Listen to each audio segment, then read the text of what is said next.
Guys, this is episode 12, a continuation of the, I would say, Indigoons chat somewhat, right? I mean, Something I like don't know, that. whatever you want to call it. Indigoons, Hidden Rivet, Seth, Pool and House. Wyatt. Yeah, Pool House chat. We had a little chat before just to kind of talk in a group setting, Yep. but now I'm happy to have my brother, who I just met, another... I just met. Just met.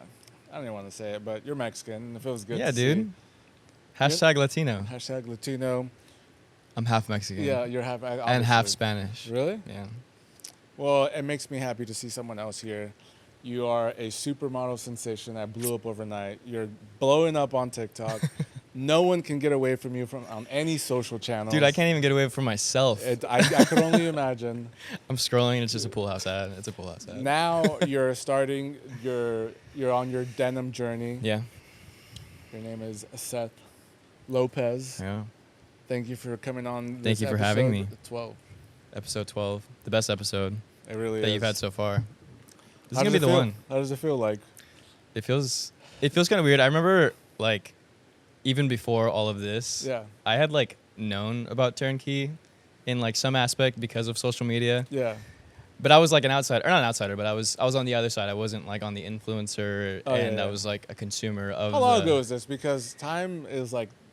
Dude, it's weird because people ask me that question, and I'm like thinking in my head, like, when did I remember I scrolled down to the bottom of my TikTok to see like when my first fit check was, and it was Yeah. like August of last Wow. year. See, So that's from like what I'm saying. yeah, August of last year to now, it hasn't even been a full calendar year that I've been doing all of this, and like the amount of growth has been exponential. It's been really crazy, honestly. So Yeah. but yeah, I remember back then I had like heard about Turnkey just from like some social media. I think maybe it was your page or something okay. you guys posted. I don't know. Yeah.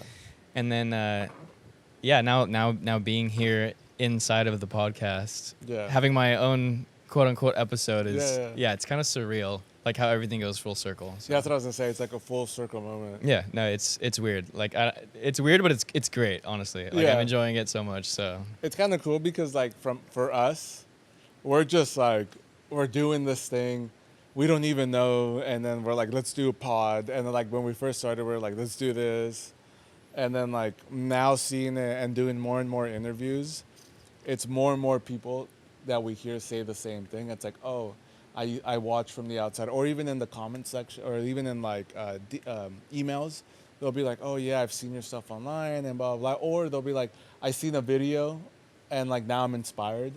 yeah, And now no, I I mean, like, wanna- we were having that conversation. I think I don't know, a month ago or something when I was here, where you were like, it's crazy how much inspiration people get from like a story like this or something. Yeah. I don't know, just how literally anybody could go from posting their very first TikTok or Instagram reel or whatever creative outing or outlet that they have Yeah. to then, growing into something like this or, being big. I don't know, I wouldn't say that I'm big, but just growing exponentially I mean, over you're time, pretty fucking popular, I would say. Yeah, I mean, you went from a guy that I only really saw because of Pool House, and you know what I always say? We brought up Pool House a lot. Got to give credit to my brother Andrew. Oh yeah, absolutely. Andrew, House. I'll see you tomorrow. Yeah, you're not here right now, but your name is in every conversation because just like social media, he's everywhere, but it's not because for all the wrong reasons, it's for all the right reasons. Oh yeah, The dude's hardworking. He's magnetic. He's like glue. so hardworking. And like, so that's why we bring him up all the time. And in this industry, it's a small clique. Mhm. It's a big industry, but it's a small group. And Yeah. like, people like him, his biggest thing, and that's why I love him for it. And like, what I do too is like spread as much information as you can, Mhm. and like free game on everything. Yeah, I from the moment that I met Andrew, I remember like having my first conversation with him, and one thing that's interesting that he does that I really enjoy is he'll talk to somebody who, it doesn't have to be some big influencer. It could be somebody who just has like a Yeah. small, it'd be like no followers or no that, a lot of people like have this kind of stigma Yeah. or they'll have like this complex, and he does not have that. He'll talk Yeah. to anybody and he'll be like, oh, like, what do you think about this? And then somebody will give him like, advice or tell him, he'll be like, oh, let me write that down really quick. Yeah, and yeah, he yeah. and he knows his audience, and that's why I think, his brand has been so successful. Yeah, because He's good at getting information, and then he does the same thing where he'll pass that information on to people who are curious about it or who have a question, who need help. he's helped me in all of those aspects as well. So Yeah. No, and that's what I appreciate about him. He's always about giving out tips and like putting people on. The biggest thing that you were kind of touching on is like that he will find people that maybe they don't have a lot of followers, but he can see potential or he sees talent, and then he'll be like, I like this guy. Yeah. And then maybe him and I maybe have similar ideas in that, because I see some people that, and then like, and for us, like kind of like what we do is like, in the beginning, it's like I like to help people out, and then that would be that, maybe I'll do lower units, or maybe I'll try to like do something. Give you a break here. Just to kind of get you going, because I see full potential in you. Yeah.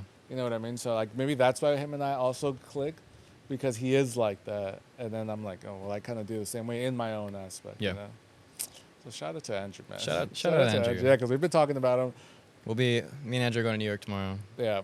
I'm excited for that. That was like a whole, almost became a situation, because we were like, damn, out of nowhere. That's why the podcast is happening right now. Yeah, honestly, for the people that don't know, we're recording this on a Wednesday. It's like now almost 8 p.m. Wednesday, 8 p.m. Yeah, you guys made it happen, though. Yeah, we made it happen. We had to, because, you got to go do stuff with Pool House. It's like same thing that you were saying. It's a community. We all help each other out. Yeah. We all do what we can to accommodate, and this is a great example of that.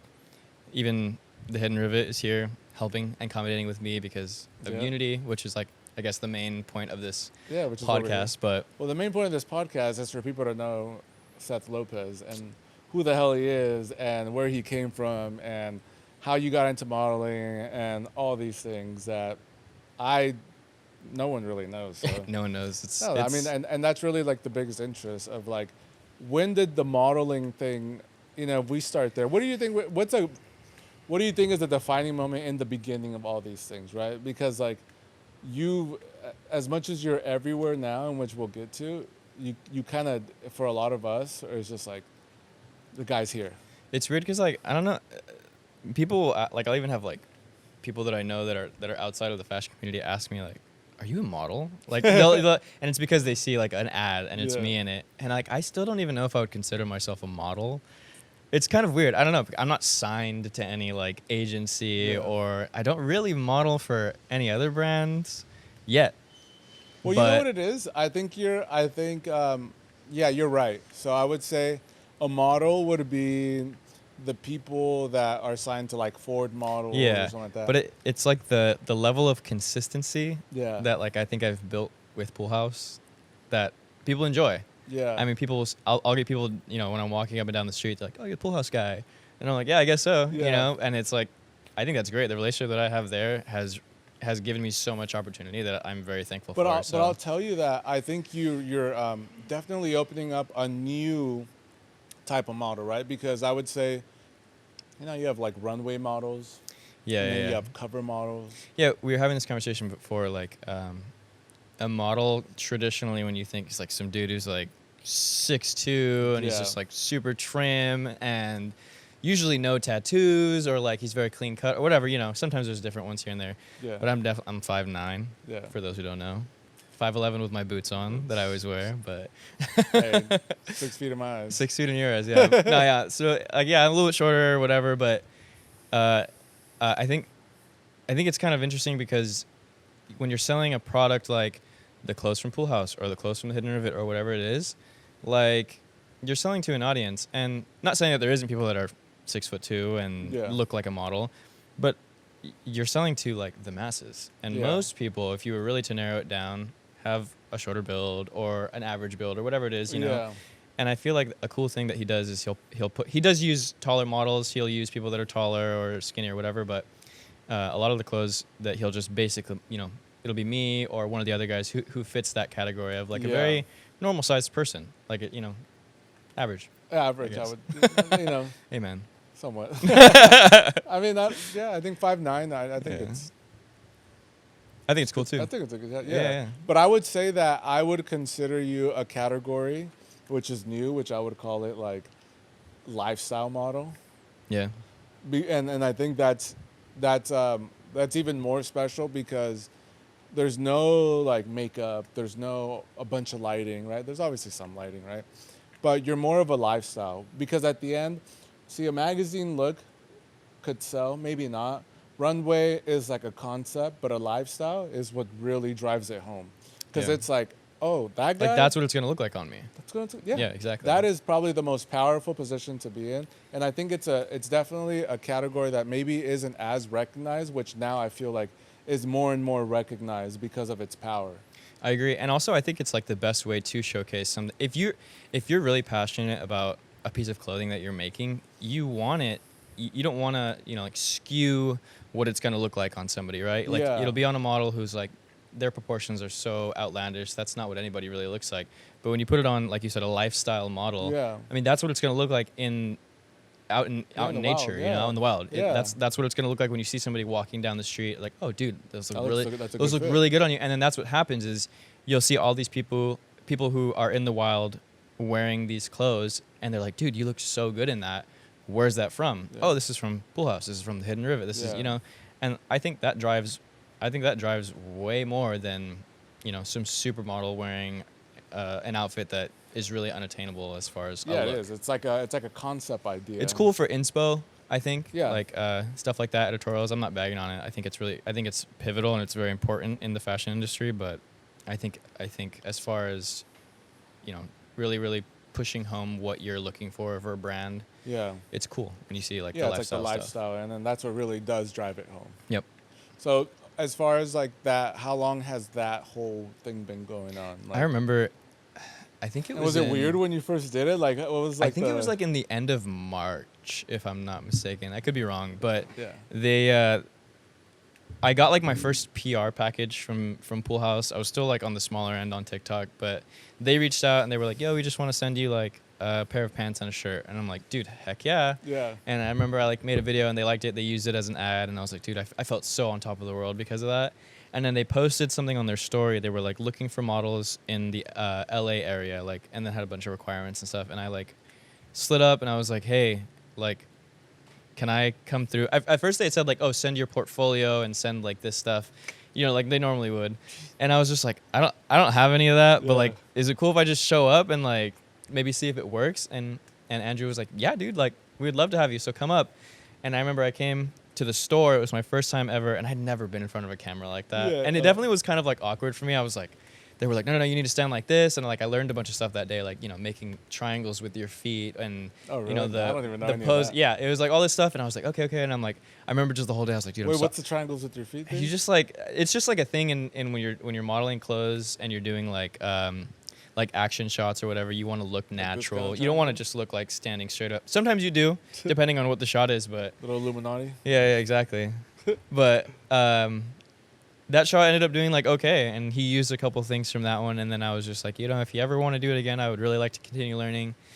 And I think I came back like 2 weeks later, and then another 2 weeks later, and then ever since then, like it was just like one shoot we did, and it was just like me and Andrew are like, I feel like we click really well. Yeah. And now it's basically every Sunday I'm in LA. I live in San Diego, but I drive up. I'm here for the weekend to do whatever with my friends and my girlfriend. And on Sunday, that's my Pool House day, man. I'm over at the studio, and I love working with Andrew. It's really easy. I like get there, and he's like, we're doing this today. I throw it on, boom. It's like we know what shots we need. We're very like fast now. It's great. I honestly like, I really enjoy when I Yeah. work with him. So You guys have a little system.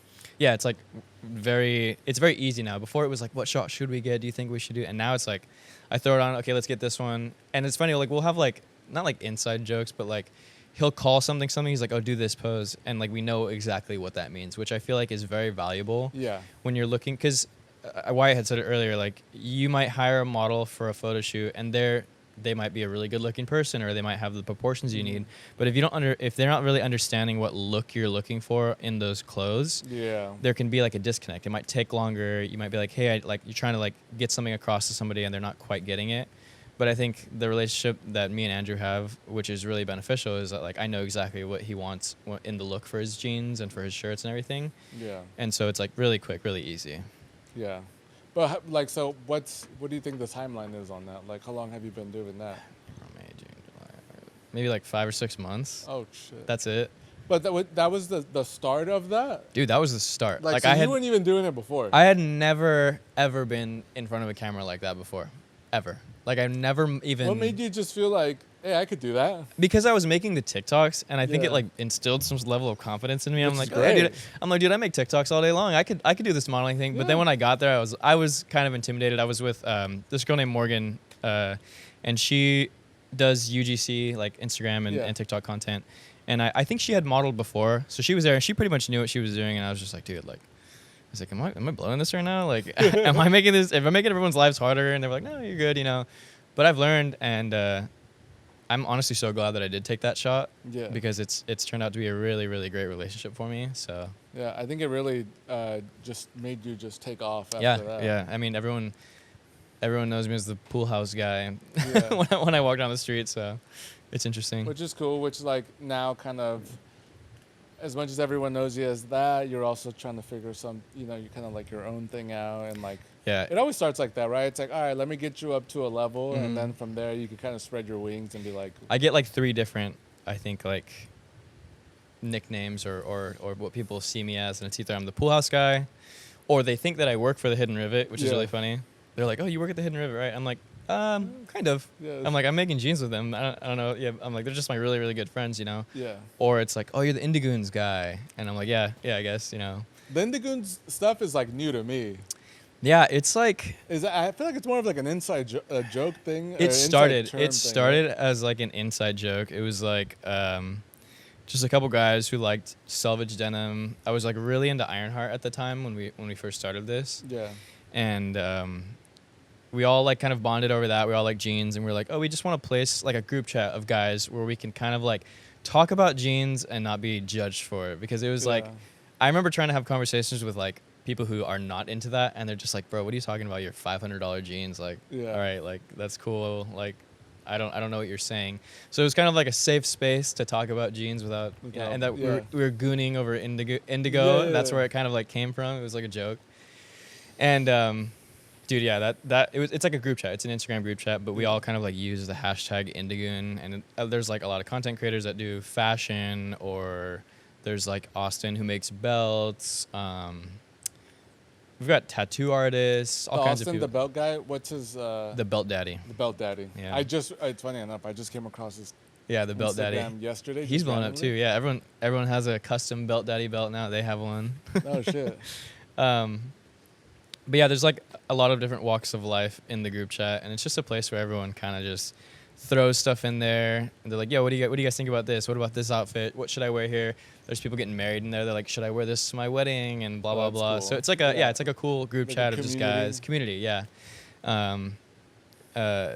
Hunter, one of the Indigoons, he made a really cool video about it where he kind of documented what we are in a way, and it was Yeah. like the best rendition, I think, of somebody describing what it was. It's just like a group of guys who are into this really niche topic, and we all feel kind of accepted, I guess, in it. Yeah, we don't feel like no one's going to judge you on Yeah, like, yeah. oh, what is this, or what is that? And then Exactly. it's like, oh, you don't know what you're talking about. And I've learned a lot from a lot of those guys too, so that's also really cool. The whole community that I've built over fashion has taught me so much in this last 8 months of my life than I would have ever thought that I would learn, Yeah. which is crazy. I think you guys stumbled across something like very, very special where it's like a safe, it sounds so stupid, but it's like almost like a safe zone Yeah. where like you could kind of just be just yourself and be like, like I don't really know that much, but like, guys, what do you think about this? And I like, feel like the goal now is like at this point, because it's starting to grow so much, it's like I know there's probably people out there that are into this stuff and they feel like they don't have a community that they feel accepted in, or like, I don't know, somebody to talk to about it. yeah. And I really love when people hit me up about if you DM me on Instagram or TikTok, I will probably reply to like every single DM if you ask me a question about like Yeah. I'll get DMs every single day like, hey, like what do you think about these? Like can you compare these two? Which one should I get? Or how do you do this? I like try to reply to literally every single comment that I get or every Yeah. question that I get, because I mean, I was that person at one point in time too. I had no idea. So if I have a piece of knowledge that could help somebody else out, Yeah. like that's my goal with the whole Indigoons thing, is like if anybody has questions, reach out to all these people, and I can trust that these people would give you the information Yeah, if you yeah, wanted yeah, it, yeah. which is nice. Yeah, no, I feel you. I mean, I think when I first started Turnkey, that was my thing. I just wanted to help with as much knowledge as possible with Mhm. every single thing that I knew. And then it just kind of got busy, so I wasn't able to do as much. But I wanted to do the same thing. Like, I mean, like we were saying earlier, you did that for me. I didn't know the half of any of the terms when it came to like manufacturing my own jeans. Like, oh, this is the name of this part of the jean, and this is this, and you need this here. I just kind of had like a vision of what I wanted. We were talking about it earlier. Like, oh, I really want it to look like this. In my head, I kind of knew what I wanted, but you really helped me put from my head to pen to paper to now having like a functional pair of jeans that's going to release this month, which in my mind is absolutely wild. In less than a year, I've gone from just posting my outfit on TikTok to like I have a pair of jeans with a brand that I love that has my name on it that you guys helped me make, which is like, that's mind blowing in my opinion. And like now it's in like production. Dude, yeah, it's like, being. It's not even just a sample. We were next like door. I was production. watching it get cut. Yeah. I was like looking at them being sewed. Like, I'm wearing a pair of it and I love it to death. That's just like, I don't know. That's definitely a dream come true for me, and I'm super grateful for what TikTok has done for me, which is really funny to say, but it's true. And that's honestly, that's how I feel too about TikTok, because I feel like I'm so grateful for TikTok, but at the same time, I don't post there as much. Yeah. But I always have something in my heart where I'm like, TikTok just did so much because it did put me on. Yeah. Oh, yeah. It did help me connect with, like, the first person I ever connected with on socials was Nick. Oh, yeah. Edward Zipperhands or whatever he goes by now, Seth. Other Seth. Yeah. Yeah, him. So, like, he was, like, the first person I ever connected with. And this is early on, and then from there, just kind of.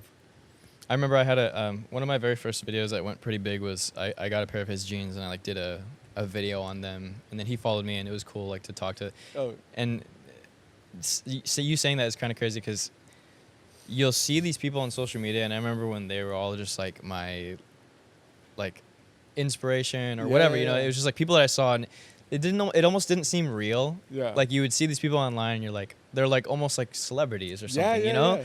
And then, it's like starstruck. Like, some of them now I've met, or, like, I'm friends with people who I used to think that way about as well.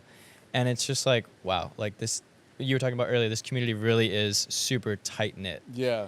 And you come to learn that, like, everybody knows each other, like the pinup guys or, whoever else it is. Yeah, no, and the biggest thing, like, that I wanted for a Turnkey was to make this, like, kind of how you guys have your Indigo and stuff, was, like, I wanted Turnkey to be a community. Yeah, like a hub. A hub, where it's like, okay, well, at any given time, I feel that I can connect this person with this person. Like, if you didn't know Pool House, or if you didn't know Hidden Rivet, and I could see that there's some benefit there, at some point, I would want you guys to meet, because I'd be like, hey, he does this, he's looking for that, and then you guys could connect. I think it was funny when I had already been friends with Wyatt and Tiger for a while, and then when I met Andrew from Pool House, I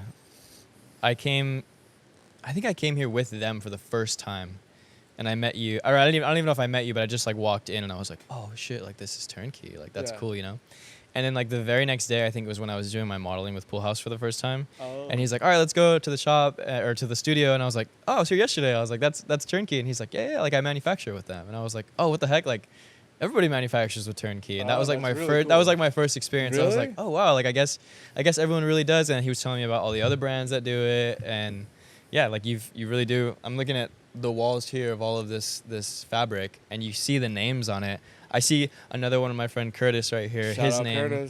Shout out Curtis. I love you, Curtis. Shout out Curtis. And it's just, I think it's awesome to see that, because you see all of these other people that I'm really good friends with, like Silo, Cade. Yep. And Silo's around here too.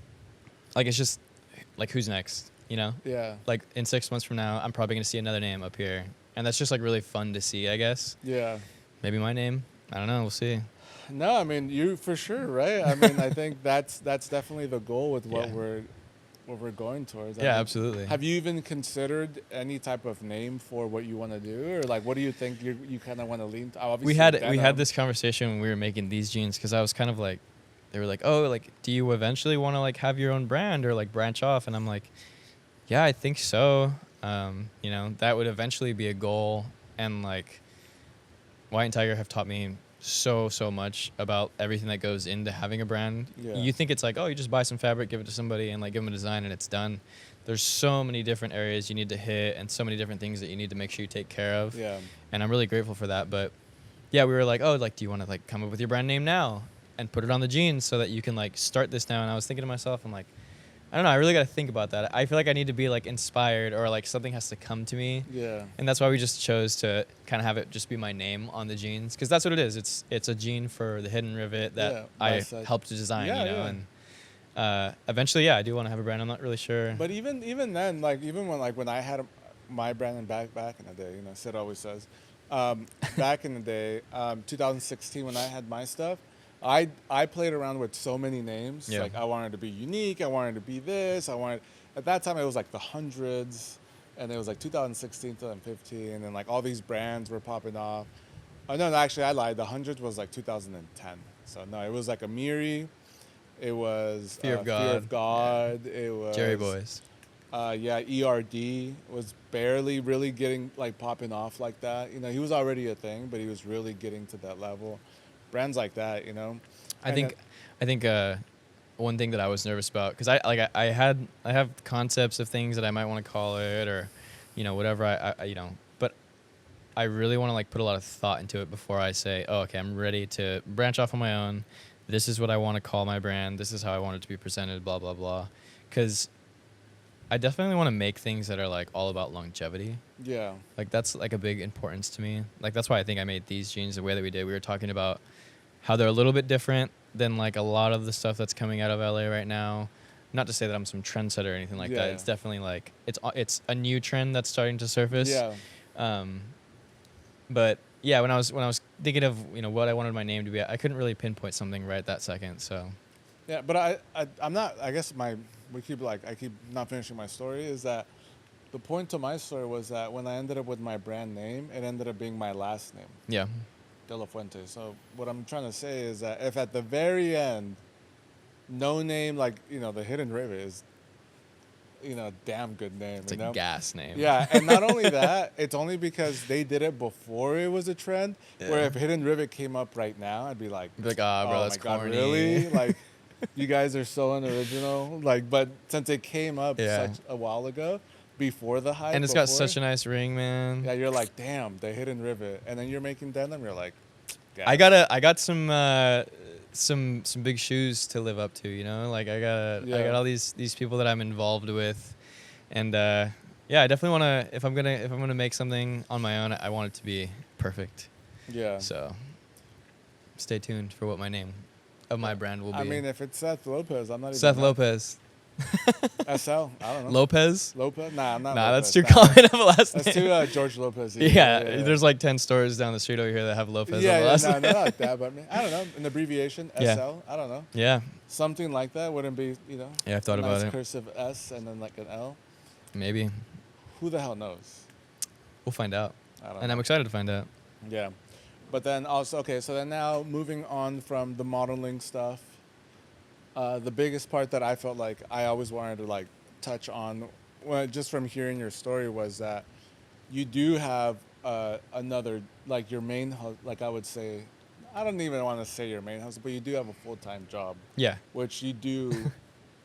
It's not like an easy job, and it's not like you're not working at McDonald's. It's like a professional career. It's funny. I'll meet people like doing stuff like this in LA or modeling or whatever, and they're like, oh, like, so like Monday through Friday you model or blah, blah, blah. And I'm like, no, like I live in San Diego, actually. I'm just here on the weekends. And I've now going on my 5th year as like, I'm an environmental HVAC engineer for biotech companies specifically. So explain that to like people. Like, I started my career actually during COVID up in LA in Northridge. I worked at a big biotech company up there. That was when I lived in LA back in the day. I'm originally from San Diego. During COVID, I made the move up here for that job to start this kind of career. Yeah. And then I got headhunted by another company to come back down to San Diego to work there, and that's where I'm at now.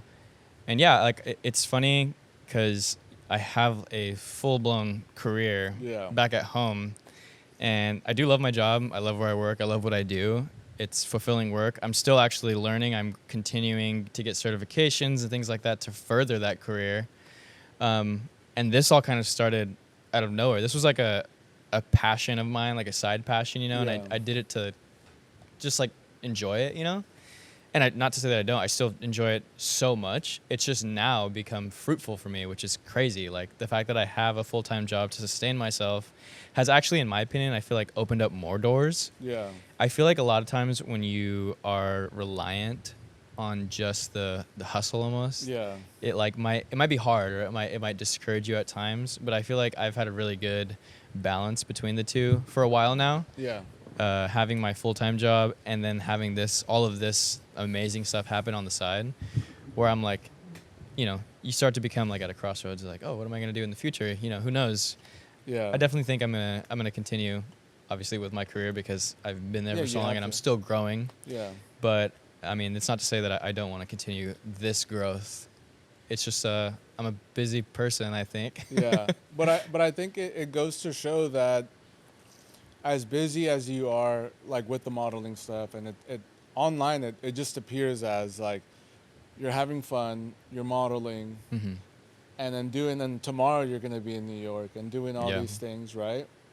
It just looks like you're just having fun, but in reality, which is the part that I love the most and I appreciate anyone that's like that, is that in reality you're working and you're showing up to a job that is not just a job, it's like a career, Yeah. and you can't fuck around, and it's serious, and you're not dealing with kids and you're dealing with adults, nothing to do with the stuff that you're doing. Yeah. And you're being responsible, but then also you're chasing somewhat like a dream, right? And then it's like, and you're putting that much work into this dream while still busting your ass. Yeah, I think like a big thing about it too is like a lot of my friends will say, like, even Wyatt always says to me, he's like, dude, you're always like working on it. And I'm like, yeah, I'm always moving. Like you can do both. Like a Yeah. lot of people I think will be like, oh, I have this full-time job, dude. Like I don't have any time for like this other stuff. Like I can't, Excuses. my passion, it's gonna have to wait. Like how am I supposed to get into that? Like all of my friends who have brands, they all started out doing the same thing. Yeah. They had a full-time job in the beginning, and then it started out small. And I was talking about this the other day with somebody who's really close to me. Like, you gotta sustain yourself first. Find something to sustain yourself, and then figure out how much free time you have. This is like how I do it. Yeah. Is I sustain myself. I have a priority, obviously. You're looking at that Sorry, bug. no, that thing's. Sorry, it's kind of throwing me off right now. To the light, someone kill that thing. Sorry, it's kind of messing up everyone's train of thought. Sorry, it's Is it the gone now? light. It's a shop. It's a big shop. So, yeah, sorry. No, yeah, like my thing is like I sustain myself first with my full-time job. That's like a priority, obviously, because you want to be, you can't, you got to be sane. You got to keep yourself, locked in on the right track. And then I find out how much free time do I have other than that. Literally, I wake up every morning at 4 a.m. I go to work. I work all day long. I come home. I make content. I still have fun too. Like Yeah. I'm big into like riding my motorcycle and stuff like that. I go to the gym. I do whatever I do. I still have room for that. You know what I mean? It's possible. People don't think that it's possible. It really is. Yeah. I come home, I make my content, I do my thing. That's my Monday through Friday. Fridays, I get off work, I come straight up here. I'm usually packed up. My car's packed up from Thursday, the night before. Yeah. I go to work, I work all day long. As soon as I'm off work, I drive up here and I start this side of my life. You know what I Yeah. mean? So to anybody who thinks that, I have to choose one or the other, you really don't. Yeah. It's just a matter of how much work you want to put in. It sometimes can be, you can feel a little bit burnt out. Yeah, of but I course. mean, I feel like that's sometimes part of it. Yeah, it is. Like you're only going to be young once. You're only going to look like this once. You're only going to have Yeah. this much time and this much energy one time.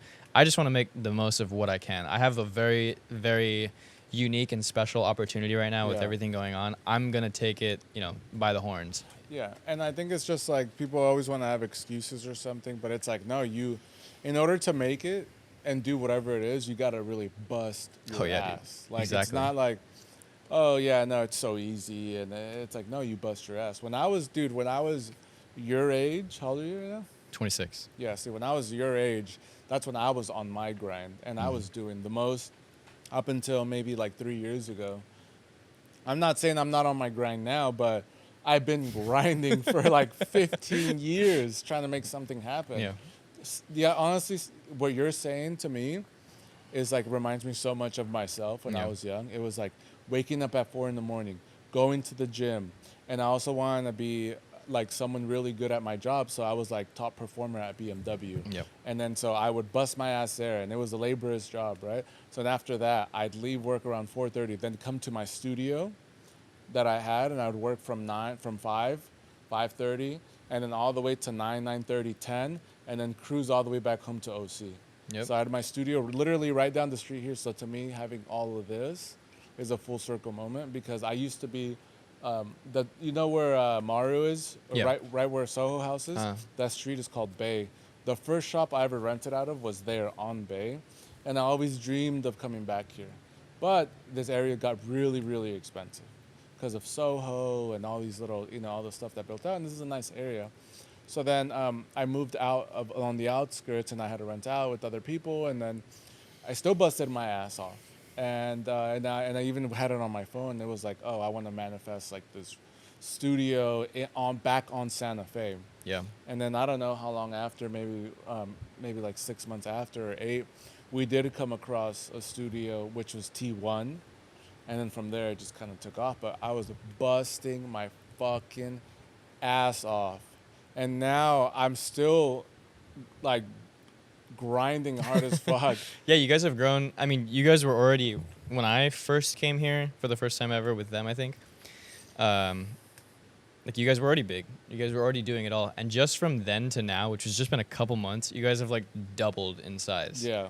Which is, I feel like that's how things are. It's exponential growth. You'll start at a certain point, you'll grow, and then once you get to like your curve, Yeah. it just blow up from there. And then it's Yeah. all about management. It's all about how do I sustain this growth, or how do I keep myself afloat, Yeah, it's a lot of that. I think it's like that, making the right moves, and honestly betting on yourself. Like, can I get this done? When you have money that comes in, a lot of money comes into Turnkey. Mm-hmm. I thank God my hobbies are really going back into the business. Like, my hobby would be like, oh, it'd be really cool, a golf cart, and a golf cart with the Turnkey name on it, and then stuff like that for the business. So luckily, that is kind of like my thing. And then so everything that I do, I reinvest. Or, you know what, let's get another shop. Or It's funny you say that, the whole hobby thing, because, I mean, my hobby is clothes. Yeah. I also have, like, I really love my motorcycle. Yeah, I mean, the bike is great. That's a big hobby of mine, and like, I do like cars, and being in the occupation that I'm in, I'm very like mechanical as well. So I do like those. There's a side of me that likes a lot of that stuff too, but I think fashion has always been my number one hobby. So being able to like make money and sustain myself from fashion, or at least have this kind of experience with fashion, is really great. Like, my hobby is also now my job in some sorts. Yeah, no, and it's true, and I think that's like the best thing. Jeez, the things drive me nuts. Sorry, people that are listening or watching. But I think that's the best way to do it. Yeah. I mean, look, I do have obviously a background in automotive. I got my motorcycle license because I had the idea that I was like, oh, well, I could build cars. I'm going to build a bike. Mm-hmm. It's way easier to build a Harley. Yep. I was like, I could just learn. I was like, it's not going to be that fucking hard, because if I could work on BMWs, they're super complicated. Yeah. I was like, I could do that. And then so that was my idea, but at the end of the day, it just never happened. And even early on, I was doing shoe design in high school. And then when I got out, I got into the automotive because I thought that was a better way, because this is back 2006. Yeah. Fashion wasn't really a thing in my school, and like shoe design wasn't a thing.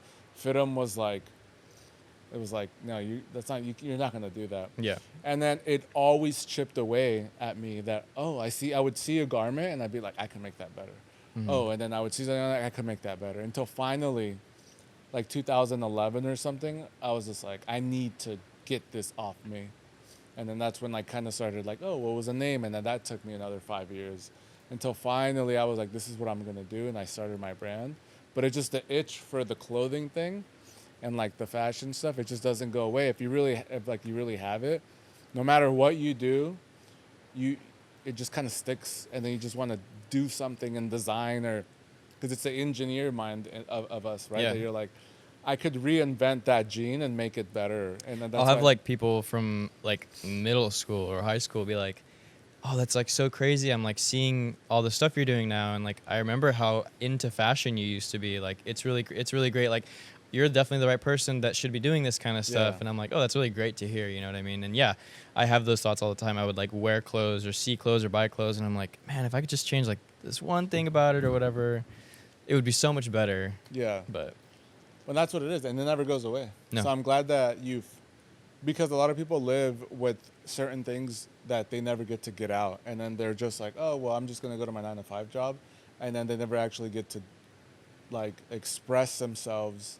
in like a way that it's fulfilling, where Yeah. it's like I designed that. Mhm. And then me here at Turnkey, I thought I was gonna be a big fashion designer. Like I was like, if I'm not a fashion designer, I don't want to do this. And had I known that all I needed to do was pivot, I didn't even need to have my brand. I needed just to be the manufacturer.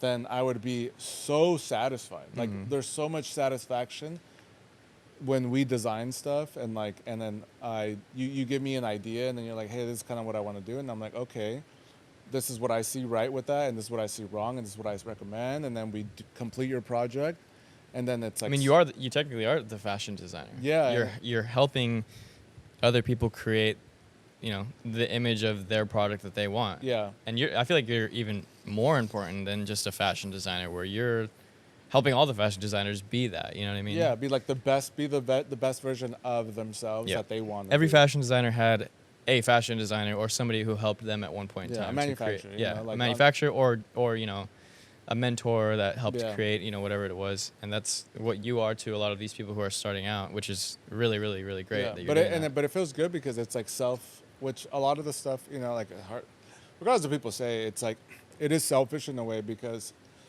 I am self-fulfilled. Yeah, I'm But- sure you're getting your itch. Oh, yeah. When you do this kind of stuff, right? You're like, Yep. you're like, oh damn, like I see what you mean. Like I'm sure somebody will say something to you, and they're like, you know, I can't quite figure out what I want to do, and in your head you're like, oh, I know exactly what you mean. Let me Yeah. show you. I'm sure that's like a great fulfilling feeling, you know? Yeah, like I have an idea. Sometimes they don't work out. Yeah. Like when we did those jeans, with the feedback that you guys gave, I was like, I don't think that's going to do it. I think I have to do this. Yeah. And then that's a really good example of that, where I'm like, I think this is what you mean. Exactly, and like- you're right. And a lot of times I'm like, oh, I want this to be done, and in my head I feel like I'm saying one thing, and then when I translate that to you, you're like, dude, that's not gonna look right. Like, I think what you mean is this, and then you'll show it to me, and I'm like, yes, that's actually exactly what I meant. Thank you. Like, Sometimes I overcook. There's been Sometimes, times where I'm like, maybe we went overboard. One time we made some jeans, and then it was like me and you know Gabe Gabe who? from Pool House. Oh yeah. One time we had this idea. One time we had this idea. Oh, this is pre-Shibuya. Pre-Shibuya. We Timelines. were like, dude, Andrew wants these pants, and like Gabe was like, yo, I'm gonna give him this inspo, and then he gave him control of it, of like what to do. But I think Gabe and we say both of us because we did it together, we overcooked on it. It was just like too much high rise, too long, too this, too that, and Andrew hated it. I can't imagine those pants being any more wide. Dude, they weren't even wide. They were actually like on the skinnier side, but he didn't. Oh, and then we were gonna do some like Boy Scout fabric that he had there that we ended up not. I don't know if I have it here anymore. I remember there's a sample at the Pool House Studio. That's the very first Shibuya you guys ever sampled. Is that the one? It's like stretchy, What color is it? black. No, it wasn't that one. No, it was. I'm telling you, bro. It was like. He just had transitioned from one studio to another, and I went last weekend and I picked it up and I was like, "What is this?" He was like, "Don't look at that." Oh no! That was like some. It looked like Coke, red. No. Black. I remember that one. That one was actually kind of cool. I like that. the stretchy one. I don't know. I don't remember. I don't know, but there's been a lot of. Yeah, there's been a lot of them. There's a lot of Exactly. A them. lot of sampling. But that was the one that him and I were like, Gabe and I were like, You're like, nah, we're not even gonna show this one. No, he saw it. He didn't like it. But we were like, yo, we overcooked on this one. Yeah. But so it does happen sometimes. Yeah, and I remember like the second sample of Unity, I like got here and you were immediately like, it's too big. This is wrong. I already know it. But like, what do you think? Just looking at it, you know? And I'm Yeah. like, oh, that's great because I might look at something and be like, oh, that's cool. Like, I think I like it. But then when you showed me some of those things, I remember you like were showing me how the button was sitting kind of weird a little bit, and you showed me that stuff, and I was like, oh yeah, I didn't even think to like look for that. And That's really been the biggest thing that I've even told Erica too, is that you always want to catch stuff. Like if I Yeah. already know the problem, I'm just gonna tell you. Like there are some times where you could be like, I'm just gonna see if you like it. Only sometimes will I do that, where I'll be like, let me see if you like this. yeah, see like what their feedback is. Yeah, naturally. just because maybe that fit is better. But if there's something like wrong, then I'm like, I'm just gonna tell you these are the issues because I already know. Like if anyone knows, it's me. Yeah. And if I miss something, then maybe I just didn't see it, I didn't catch it. But usually after inspecting it, I could be like, yeah, there's an issue here, I'm not liking this or that, and then like for your stuff, I forgot. There was the waistband. There was a waistband problem. There was a waistband. It was because the issue with that was that when we joined them, because it was a wraparound, we had to add a seam on the side, right? Yeah. So then now we're talking about having the pant and then trying to split it, In the half, front basically. in half, and then seeing how it sits. And I think it gets a little complicated. People think it's like really easy. People are like, oh yeah, just split it in half. Just make pants, dude. Yeah, but it's not. It's Just make the complicated. pants. Yeah, it's like they're like, oh no, it's easy. It's like no, it's not, because there's a certain science behind it where like the back, where the way we do stuff is like the back you always want to come forward, and like there's certain things need to sit in certain places, and like the rise needs to be a certain place. Scoops need to look right, and all that stuff is like you learn just from doing a bunch. It's crazy like seeing the pants that you make, like even the grounded that you're wearing right now, Yeah. compared to like stuff that I was wearing previously.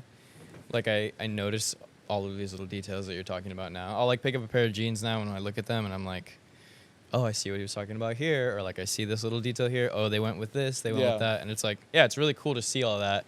And people take for granted Yeah. how much goes into a garment that they love. Yeah, just because I think the fast fashion thing kind of made it like, Yeah. it's not a big deal. Yeah. But even with the Unburden, we threw a lot of the stuff that maybe a lot of people wouldn't pay attention to, which I was proud of, like the double chain stitch needles on the facing. Yep. No one really cares about that, but if you really do care, and you really do want to look at details, that's a big one, right? Like, And even if you don't care, that garment's gonna last twice as long as Yeah. one that doesn't have that, and you don't even know why. Yeah. It just does. You know what I mean? So a lot of times people may not appreciate it, but in the long run they actually do, because they go, yeah, these pants last forever. I Yeah. love these things. I've had them for 10 years. And it's like, well, there's a reason why you've had them for 10 years. It's because they were made and constructed a certain way that Yeah. you might not even realize. Exactly. What do you think was like the biggest thing that maybe like an idea that you had prior to getting into manufacturing, right? Because I feel like a lot of people, want to be in a position like you and then finally get into a position. I mean, it may not even be with us, right? Because right now it's very much for Are you people kick that me don't out or know. what? Huh? No. No, I'm not saying you. I'm just saying like new people, Yeah. because people don't know. It is more on the referral base now. We were kind of like letting people in, but now it's very much referral based, meaning that someone has to recommend you. And so we're kind of Guys, I'm working doing it like that. referrals for $500 a piece. Yeah, if you guys want a anybody referral. wants one, just hit my DMs. Yeah, so if you guys want a referral, you guys got You guys got a referral, just let me know. My Venmo is... No, just kidding. But, if they may not be in your position, but, if they get in with another manufacturer, what do you think is something that you had an idea about how this was going to go versus how it actually went? I think that I didn't realize how much, like I was saying before, how much really does go into like the sampling process. Yeah. Like I remember when we brought you the reference and I had like the notes attached to it. I don't know why in my head I kind of thought it was like going to be like, boom, like Yeah. it's done. Here's your pant.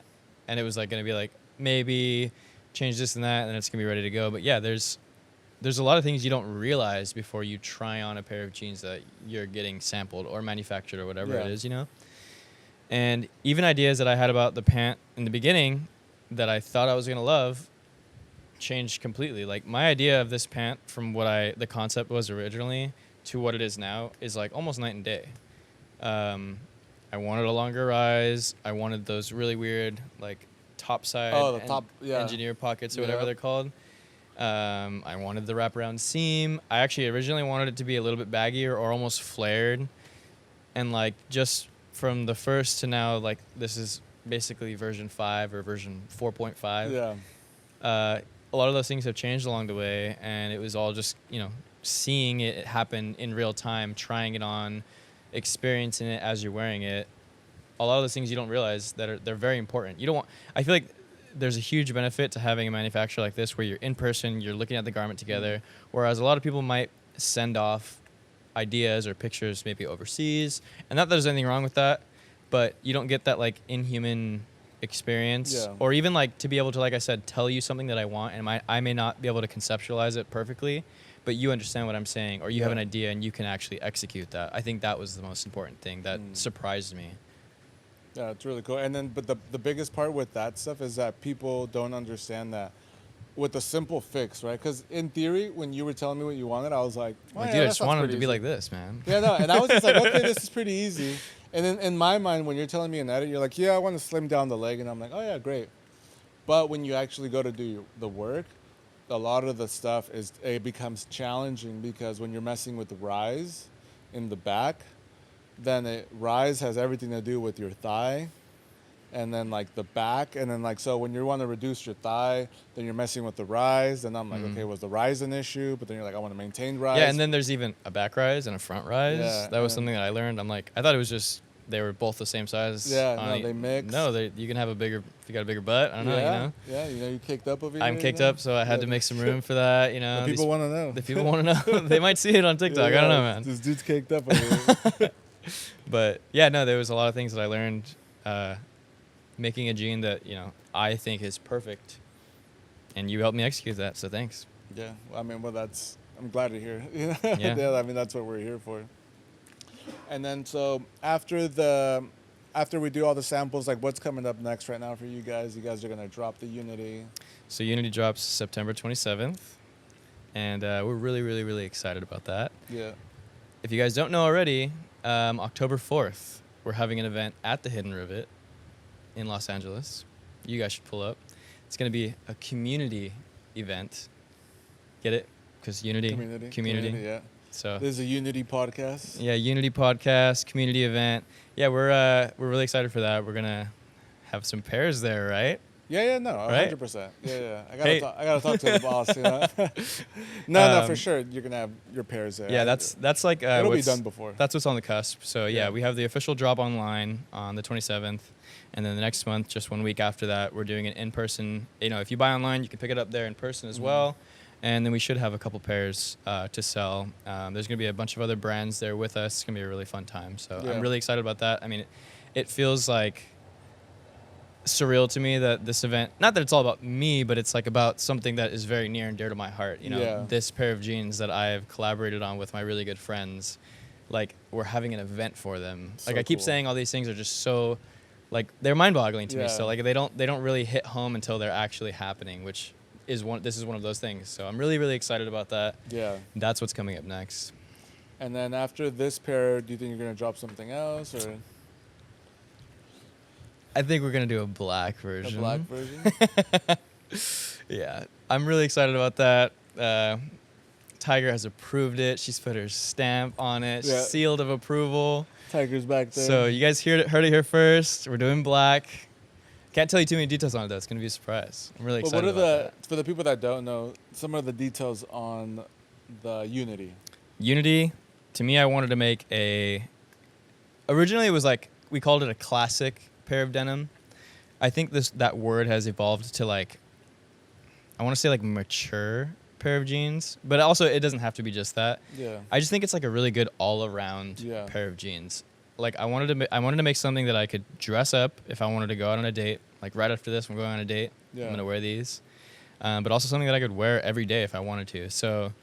Unity is a little bit of a slimmer leg compared to like Grounded or most of the other stuff that I wear. I do wear a lot of baggy jeans, but I felt like there was a hole in my wardrobe where I didn't really have a really nice like slim or straight leg pair of jeans. And really, they're not that slim. I say slim like they're going to be like skinny jeans. They have a 10-inch leg opening, which I think is like just the perfect all-around fit. They're made out of a 15-ounce selvage denim. They have an orange ticker going down the side, which I think is really beautiful. Yeah. That we tied into the buttonfly stitch. Has the orange buttonfly stitch. The back pockets are my personal favorite. They're based off of an M65 military pant. Tiger likes to say they're more of a Western pocket, but I'm gonna stay true that they're an M65. Yeah, I like the M65. The hardware, Japanese hardware. I mean, there's just like there's no lack of detail in these jeans. Personally, Yeah. I really wanted to make something for my first pant, the Sashiko pocket liner. Sashiko's I just really wanted to cool. make everything be as elevated as possible. It's full bias tape on the inside of the top. Yeah. The fit is, in my opinion, perfect. There's a nice tight top block with a mid-rise versus like these really long rises on a lot of other pair of jeans right Yeah. now. I just think it's a little bit different than stuff that's going out right now, but it's on trend for everything that's coming out in the next couple of Perfect, months, yeah. with everybody. Because, you want to be on trend. You want to Yeah. make something that people want to get, but you also want to be a little bit innovative, and I think that this was like a good medium between the two. Yeah. No, and it also, like, as for a male, it does compliment you, I would Yeah, say. dude, I will say it's a pretty flattering pair of jeans. Yeah, it is. I would say, like, very flattering. Dude, the butt fit was a big part of the jeans for Yeah, me. it was. and I think we executed it really well. Yeah, no, honestly, I think the butt was really good. Everything else fit perfect. Yeah. I like my legs. I have like a little bit of a bigger thigh and like Yeah. I got small calves. Sorry guys, I don't really hit leg day as much as I should. But I think that these like look really good. I mean, I've put them on people who are a little smaller than me, a little taller than me, a little bigger than me, Yeah. and like everybody that I've put them on, I've posted pictures on, and they just look great. Yeah. They look great on literally everyone, which I'm really excited about. Which goes into Unity as well. The community, they look The great on community. everybody, Yep, they're good for everyone. even on girls. That's true. It's somewhat unisex. It is a unisex jean Yeah, pretty much. There you go. The rise makes it really accessible, I think, too, Yeah, for, that's actually for a true. unisex jean, which I think was a really hard thing for a lot of people.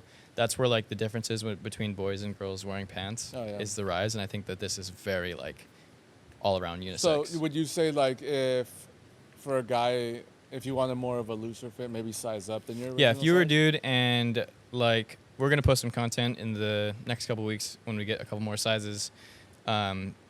If you wanted it to be like looser and more comfortable, low rise, not low rise, but just wear it a little bit lower on Yeah. your waist, you could wear one size up Yeah. and it still wouldn't look like ridiculous. It wouldn't look overly baggy or like you're wearing a jean that doesn't fit you. It would Yeah. still look like it fits you. If you wear your true size, it's this really nice trim, tight top block and straight leg, like classic, mature pant is like what I like to say. Yeah. So you literally could get either look out of both of those. And then the rise, do you recall if it was like 10 and a half or 11? No, I think it was 11.75 or something Yeah. like that. 11.75. Okay, something like Which that. might sound like it's long, but when you actually No, wear it doesn't. it's Compared to actually, everyone it's else, perfect. Yeah, a lot of brands are doing like 12, 13, 12 and a even half. 14. 13 so. is pretty standard right now. So yeah, it's a little bit shorter than a lot of the pants that are coming out right now, but it's to its own benefit. So Yeah. And then from a construction point of view, for us, it has like a curved waistband, which people don't really understand. And like, honestly, I made a video about it on TikTok, and that is a little bit to how it fits better. It does consume a little bit more, but it's so worth it because it is half moon and it's a 2-piece waistband. So if you ever Yep. look at the construction of jeans, it takes a little bit more fabric to make Yeah. them. but it's way better. You can look at the waistband and you can see the 2 pieces. Yep. And you can't beat a 2-piece waistband because it's, that's the only way that you get the half moon. Yeah, like we made a construction video already, but like I said, we literally spared no expense Yeah. making this pant. Yeah. Like Chain stitch hem. the chain stitch hem, every single detail on the pants, it's perfect. Yeah, and then for the people that are like so purist about the Union Special chain stitch, the ones that everyone uses, that it's like the bulldog machine. Yeah. Those are cool. Those are cool for samples and like stuff like that. But for production, you do use what we use, which is the Pegasus. I think it's like the M600. It's like a $7,000 machine. It's stronger. Yeah, and stronger. It uses air. It runs 220, and it has the folder, but it actually leaves a beautiful Yep. chain stitch And for. it's still a chain stitch hem. It's not Oh like yeah, you're, no, but it's not like, like you're losing it's what out. that machine, but in like a real production setting. It's like what that machine is supposed to be. Yeah, in essentially. production. The other one is like a vintage, more of like a novelty. Yeah, it's item. cool. It's It's cool. Yeah, it's cool. super cool For if that's what in-store, you want. beautiful. Yeah, like if you're doing a hem on a vintage pair of jeans, I would say use that machine because Yeah. it kind of keeps the character. But for like you said, for actual production, Actual production. you wanna That's use the this. best one that you can get. Like, so from our side, we spared no costs Yep. trying to make a jean. And the A&E thread. And the thread. Oh, actually, that's a good one. Yep. Yeah, A&E thread. Stronger thread. You're not gonna have blowouts anywhere because the thread's really strong. Yeah. And you want to use really good thread like that when you're paying for a jean that's an expensive Japanese selvage Yeah. that's meant to last as long as it is. You know what I mean? Yeah. A lot of the times, brands will use this super crazy nice denim and a cheap thread, and your pants deteriorate because, and it's not the denim's fault. There's nothing wrong with the denim. It just might be the thread.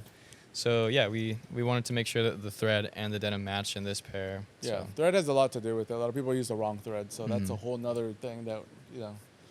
It's niche. Yeah, it's niche. We're not gonna get into it. Yeah, we're not gonna get into it because then that's gonna be but really. There's like, a reason why.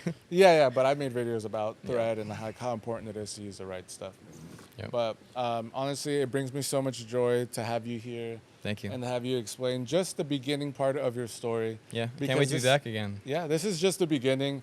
I'm so grateful, you know, for you to be here, for the Hidden Rivet to be here, and the whole team. You know, the videographer Erica, you know, my wife, everyone here to support and be here for this moment, because this is just honestly just the beginning of what we're trying to do for even for us Turnkey and for you. Yeah. And be able to capture this moment here with you. I think we'll look back on this and be like, wow, remember that? Yeah, that's what I'm saying. It's going to be such a cool thing. And I'm so grateful for being, like, for as much as it's service, I'm so grateful for you guys picking us to be a manufacturer and allowing us to, like, build these things for you and, like, the garments and stuff. So for that, we're ever grateful. And honestly, dude, I couldn't be happier with everything that you've talked about. Thanks for having me, man. Anything else you want to add before we wrap this bad boy up? I think that's it. I think we yapped for a good couple hours, right? Yeah, we yapped up. Well, dude, this is episode 12. Seth, appreciate you. Thanks for having me, man. Of Appreciate course. it. We'll catch you guys October 4th? October 4th. October 4th at the Hidden Rivet. At the Hidden Rivet. Later, Be guys. there or be square. Later. See you.